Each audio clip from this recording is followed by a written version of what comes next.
দর্শক স্বাগত জানাচ্ছি। জাতীয় নাগরিক পার্টি এনসিপির জুলাই পদযাত্রার আজকে পঞ্চম দিন। আজকে তারা বগুড়ায় অবস্থান করছে। বগুড়ার বিভিন্ন পথসভায় বক্তব্য রাখছেন জাতীয় নাগরিক পার্টি এনসিপির আহ্বায়ক নাহিদ ইসলাম।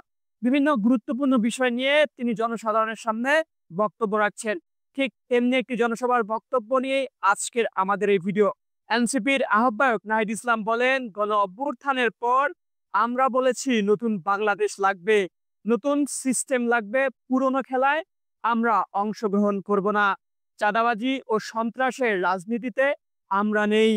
আমরা খেলার নিয়ম বদলাতে এসেছি, রাজনীতির নিয়ম বদলাতে হবে। দেশের হাল ধরতে ভালো, গ্রহণযোগ্য ও তরুণ প্রজন্মকে রাজনীতিতে নিয়ে আসতে হবে। দুপুর ১:৩০টায় বগুড়া শহরের সাতমাথার মুক্তমঞ্চে জুলাই পদযাত্রা শেষে এক পথসভায় এ কথাগুলো বলেন নাহিদ ইসলাম। জুলাই ঘোষণাপত্র অবশ্যই সংবিধানে যুক্ত হতে হবে, এ বিষয়ে তিনি ব্যাপক জোরদার করেন। জুলাই কোনো আবেগের বিষয় নয়, জুলাইয়ের পথেই আগামীর বাংলাদেশ পরিচালিত হবে বলেও উল্লেখ করেন।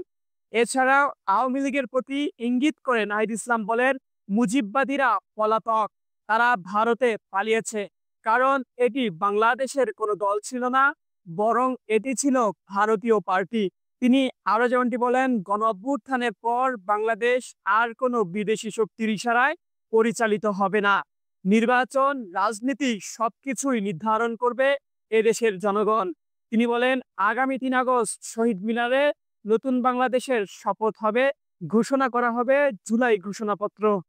বগুড়াবাসীর উদ্দেশ্যে নাহিদ ইসলাম বলে, আওয়ামী লীগের শাসন আমলে দীর্ঘ ১৬ বছর বগুড়াবাসী বৈষম্যের শিকার হয়েছে।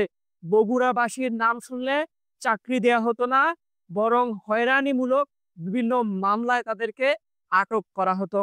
বগুড়াবাসীকে বিভিন্ন সুযোগ সুবিধা থেকে বঞ্চিত করা হতো। অথচ এই বগুড়াই একসময় বাংলাদেশের রাজধানী ছিল। তিনি বলেন, পুণ্ড সভ্যতার সূচনা হয়েছিল এখান থেকেই। শিক্ষা, সংস্কৃতি, ইতিহাস, ঐতিহ্য আর জ্ঞান বিজ্ঞানের আঁতুড়ঘর ছিল বগুড়া।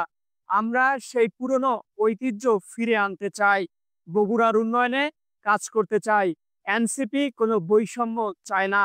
আমরা চাই যার যার প্রাপ্য তা নিশ্চিত হোক, নাগরিক সুবিধা নিশ্চিত করতে হবে। এছাড়াও নাহিদ ইসলাম আরো যেমনটি বলেছেন, ভবিষ্যতে আর যেন কোনো ফ্যাসিবাদী কাঠামো তৈরি না হয়, সে লক্ষ্যেই আমরা কাজ করছি।